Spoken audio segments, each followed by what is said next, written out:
Glenn, and welcome back to the Cryptonest. Today is going to be kind of an international day. I want to take us around the world and talk about some different regulations going on with Bitcoin. Talk about the Russian central bank here coming out against Bitcoin and saying that they would support a ban. I want to talk a little bit about India and China focusing on Bitcoin, blockchain over Bitcoin. And I want to tell you a little bit about Germany becoming the next crypto haven here by 2020. If you find any of that interesting, please hang around and check out this video because I think you'll enjoy it. The Russian central bank comes out against Bitcoin and would support a ban. Now, on November 29th, the Central Bank of Russia came out against Bitcoin, claiming that their local ruble should be the nation's only legal tender. I recently did a video day before yesterday, 2 days ago, talking about that very thing. And while nothing's been set in stone yet, the central bank is open to banning the ability to buy goods and services with Bitcoin due to the risky nature of cryptocurrencies. According to Russian news publication RIA Novosti, the bank said the following, translated from Russian: "The ruble is the only legal tender in the Russian Federation. We continue to believe that cryptocurrencies can carry significant risks, including in the field of laundering of proceeds from crime and financing of terrorism, as well as in conducting exchange transactions due to sharp exchange rate fluctuation." Same story we've heard over and over again. They're always, whenever they talk about cryptocurrencies, they always talk about financing terrorism. They always talk about drugs. They always talk about money laundering. Same old story all the way around. Never changes. Russia is considering putting a blanket ban on cryptocurrency payments. See, it's like I said before, the banks, especially the central banks, are concerned that they're going to lose their power. Central banks, they control everybody. They control everything. As long as they can continue to print the money, they can continue to control our lives. And with Bitcoin, they can't do that. And that scares them because they don't want to lose control. So everything that they can do to try to stop us from using Bitcoin as a choice of payment goes to help them in being able to secure their fiat currency for just a little bit longer. But we've all seen with Venezuela and several other countries that fiat currencies eventually don't work. It's been proven over and over again. I think I read something here recently that said fiat currencies tend to have a history of about 100 years, and about every 100 years or so, fiat currencies are replaced with a new type of fiat currency or a new type of currency. And this time what we're looking at is we're looking at replacing it all with digital currencies. The central banks are concerned that they're going to lose control over us and over where our money's going if we're using our money on these decentralized networks where they don't have control anymore. No way to shut us down, no way to tell us what we can and can't spend our money on. And of course, in countries like Russia and China, where the governments have been extremely totalitarian for a long time, very communist, obviously, dictatorship. They don't want to give up any of that control. They want to have control over the money. As long as they control your money, they can control you.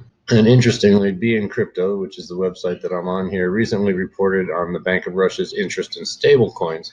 However, as a result, the country is making a point to study others who have implemented such sort of digital currency that's more centralized, unlike Bitcoin, and will be continuing to do so. On the educational side of things, the St. Petersburg State University of Russia recently launched a blockchain course all about the project Neo as well, which is very interesting. I'll have to see if I can find some more information on that. Of course, there's a link here. I'll read that shortly. But stablecoins is a digital currency that is connected or tied to a fiat, such as, for example, the US dollar, where the currency, the cryptocurrency like a USDC coin or a USDT Tether coin, where the value never changes. It stays $1 all the time. So they do have some interest in that, of course, taking us into the digital world and using digital currencies, but they're not so big for decentralized networks and payment systems of that nature. They want to make sure they can keep control and they can see what everybody's spending their money on and where they're spending it. India here is potentially imitating China's focus on the blockchain over Bitcoin. One thing that we've noticed, or that I've noticed, and I'm sure a lot of you have as well, a lot of these countries come out and they have really embraced the idea of blockchain, but they're not so big on cryptocurrencies like Bitcoin. And once again, like I just stated a few moments ago, it's all because of them not being able to have control. They don't want, they know that if a currency, stable currency that is deflationary, such as Bitcoin, as opposed to inflationary, comes into the market, and people know that it can't just be printed over and over again, they're afraid that it's going to take over and they're going to lose, market value on their fiat currencies. So they want to do everything they can to try to ban the currencies, while most of them are adopting the whole idea of blockchain itself behind it. Blockchain being a distributed, it's more than a database, but for those that aren't familiar, it's similar to a database, but on steroids, a lot bigger, a lot more robust. It's decentralized, so it's multiple locations, so it can't be shut down. Trustless, so that the network itself, you don't have to worry. You know that you can trust in the algorithms to take care of what needs to be done. Borderless, where you can transfer funds from over borders without anybody saying anything or being able to stop it or to intercept it. These are things that they're not real comfortable with, because they want us using their fiat currencies. And fiat currencies, as we all know, are going down. So they're doing a big push. A lot of countries are doing big pushes, especially the dictatorship type countries. They're doing a big push to make sure that we will continue to use their currency and not use Bitcoin. But at the same time, their usage at a high grade enterprise level is being released across the globe, with many major enterprises and governments appreciating its potential, the potential for blockchain, including China, which is probably at the forefront of blockchain adoption. So they are going fast forward with blockchain. They're just not as big on Bitcoin. The internet took a while to get to where it is today. Anybody that remembers AOL and dial-up, every time somebody picks up a phone, you lose your connection. We don't have that anymore. It's taken time to get to where we are, and we need time within the Bitcoin and cryptocurrency industry to get to that point. But we are on our way, and things are moving forward. India has not exactly been sitting on its laurels until now with regard to blockchain. There's a number of instances where governmental organizations have already delved into the technology. In fact, the Reserve Bank of India, which cracked down on Bitcoin, has said it's developing a banking platform built on blockchain as part of its R&D branch. So as you can see, they definitely have an interest. They just want to make sure that they can remain in control. Germany could become the next crypto haven by 2020.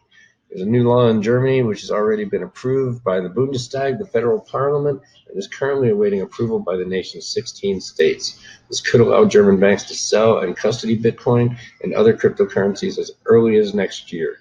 So while we have countries like Russia and China and India looking at banning looking at banning Bitcoin, we have countries like Germany, who is passing new laws and is looking to start doing selling and custody of Bitcoin and other cryptocurrencies. According to a report published in Germany News Handelsblatt on Wednesday, November 27th in Germany, currently only blockchain-powered fintech startup Bitwala is integrating banking and crypto trading. However, a proposed law that seeks to implement the fifth money laundering directive of the European Union, as represented by the European Parliament and the Council of the European Union, member states of the European states have until January 10th, 2020 to implement this directive. It's already been passed within the Bundestag. It's expected to be approved there, approved by the Bundesrat. Previous version of the bill required German banks to use either special subsidiaries or external custodians for custody of crypto assets. The crypto industry in Germany is ready to welcome the proposed law, said Sven Hildebrandt, a partner at Distributed Ledger Consulting, told Handelsblatt. Germany is well on its way to becoming a crypto haven.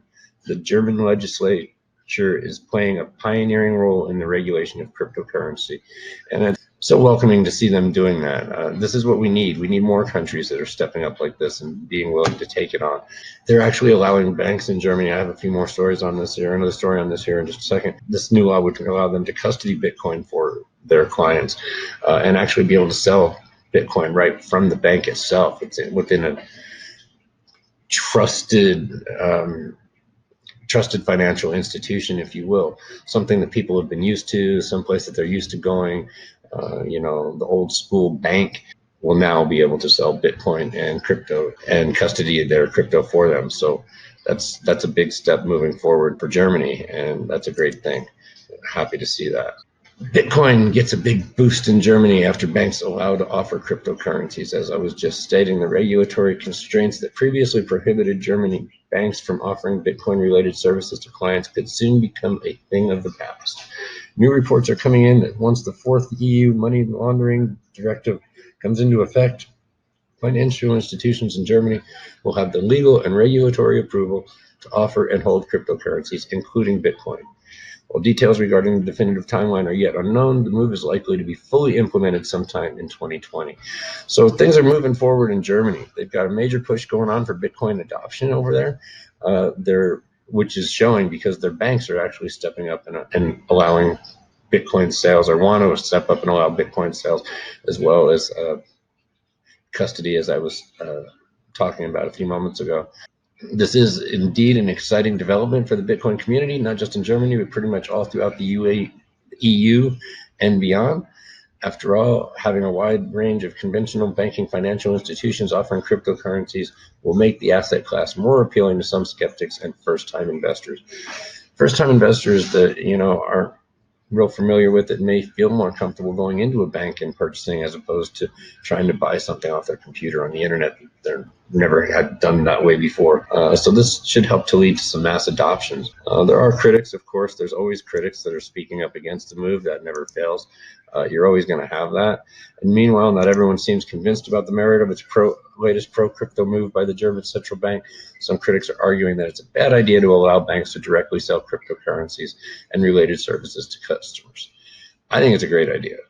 Me personally, I think it's a great idea. We all know why they would be concerned with it. If the banks start selling cryptocurrencies and things of that nature, what's to stop people from using them instead of the German fiat currencies? It doesn't seem to bother the Germans, though. They are welcoming it in. Politician and financial commentator Fabio De Masi of the Left Party has warned that banks should not prioritize making profit out of the cryptocurrency space at the expense of customer protection, according to the local media report. So they want to make sure, of course, that everybody is protected, that they're safe, and that cryptocurrencies can be used safely. Regulation in place to make sure that the banks don't start focusing more on making profit off Bitcoin than actually running the bank. The thing I find really interesting here is this last paragraph. Of note here is that German banks seem to be of the view that the use of virtual currencies as a viable financial instrument is inevitable. As BN Crypto reported earlier this month, more than 200 German banks united to propose a pan-European digital currency along the same lines as a DCEP in Germany, in China. So, as you can see here, the use of virtual currencies as a viable financial instrument is inevitable. Sorry, guys, having a hard time talking here this morning. It's only 4:30 a.m. Do apologize for being a little tired, but wanted to get up and get this video out of the way and get it done so that you guys can see it earlier than usual. Anyway, been getting them out kind of late. Now, trying to change that. I'm hoping to start doing these a little bit earlier so you guys can get this information a little earlier in the day. Bitcoin, could it be an alternative to endless money printing? We've talked about Bitcoin being deflationary as opposed to most fiat currencies being inflationary. Money printing should be big business at a time where many central banks are in the process of effecting quantitative easing. But the fact that money printing is still a necessary act proves how dated fiat currencies really are, and Bitcoin could be an alternative to this. It's been seen that the U.S. Federal Reserve is not shy to print billions of dollars in a day. They just did it just a few weeks ago. I mean, they're printing money all the time. They're constantly devaluing the money that is in our pocket. Every time they print another dollar, the dollar that you carry in your pocket today becomes worth less money. People should be really concerned with quantitative easing. They should be really concerned with the interest, not the interest, but with inflation. Because every time the inflation goes up, every time they print more money, every time this quantitative easing comes in, the money in your pocket becomes worth less and you lose more buying power. Bitcoin is deflationary currency, and its deflationary way of doing things will make a big change. Instead of them printing more and more, you can't print more Bitcoin. There will never be more than 21 million Bitcoin. If anything, Bitcoin are being lost on a daily basis, which means it's deflationary. There's less and less available every day, which will continue to drive the value higher. With all of the central banks and things worried about Bitcoin becoming a cryptocurrency, a digital currency that takes over the world, they don't want that, as we've talked about. They want to be able to keep control.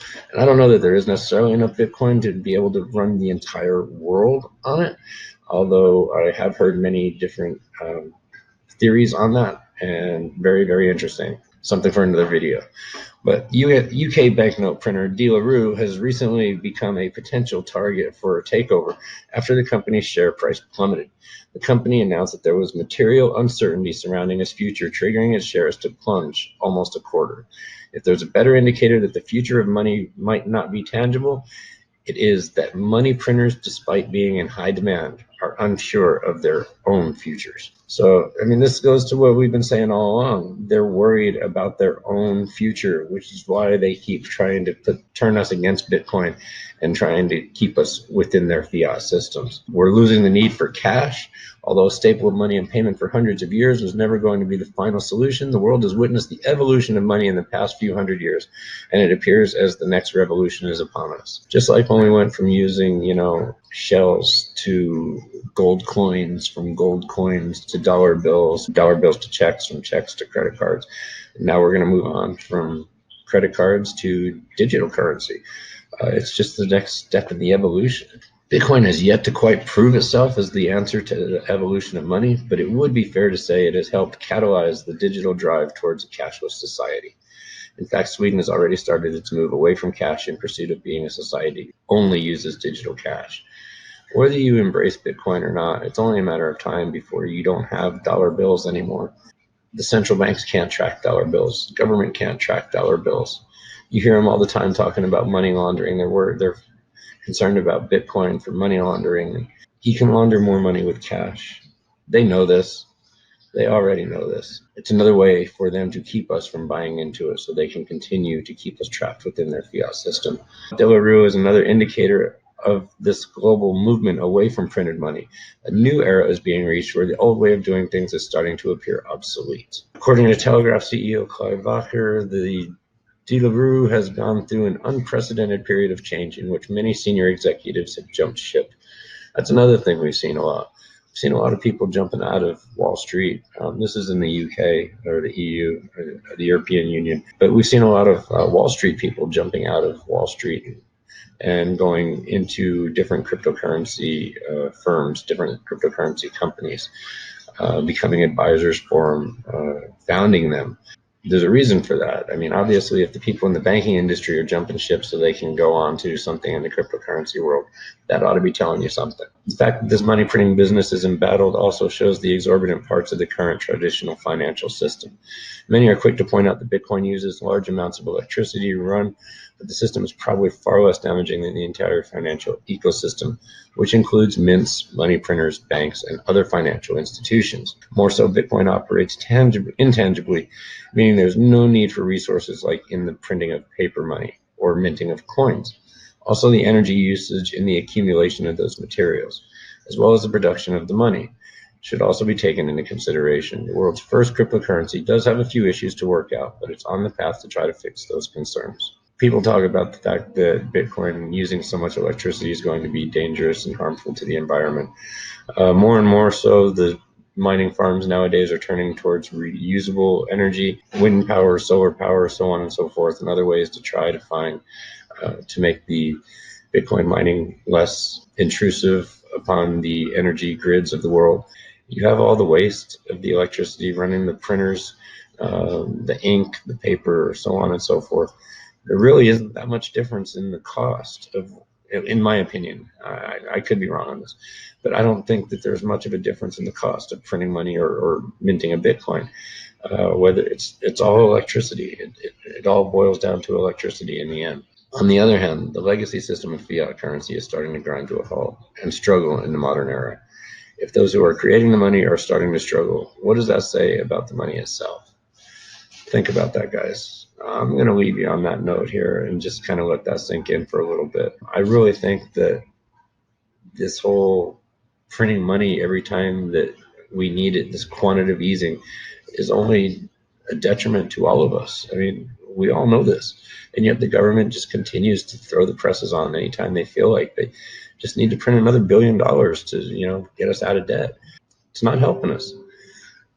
I am fully behind the Bitcoin movement. Whether or not Bitcoin becomes the one world currency is another story. It's a story for another video. But I do believe that Bitcoin has definitely been a stepping stone and a starting off place.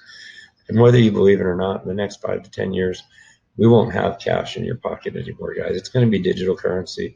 Whether it's a digital dollar, whether it's a digital Bitcoin, it's going to be digital. Get ready for it, be prepared for it. And that's why I created this channel, was to help everybody out there to make that transition and to help bring in the mass adoption. The times are changing, and I look forward to being a big part of that change. Anyway, I hope you all have found this informative. I hope you all have a great day. Please do me a favor and take a moment to subscribe. Click the little red subscribe button. Click the bell to be notified when I create videos in the future.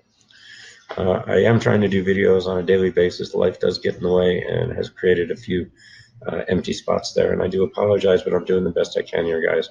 I've got a lot of stuff going on in my life too, and this is just part of it, but I'm here for you, and I'm going to be here as often as I can be. My goal is to be here every day. That's why I got up at 4:30 this morning, so that I can do this video for you before I get busy with the rest of my day and life takes its course, and I'm not able to do that. So once again, thank you very much for your time. Thank you for being here with me today. I hope you found this information informative and helpful. I hope you have a wonderful day wherever you are, whatever you may be doing, whatever time it might be. Thanks a lot. Thanks for being here. Bye now.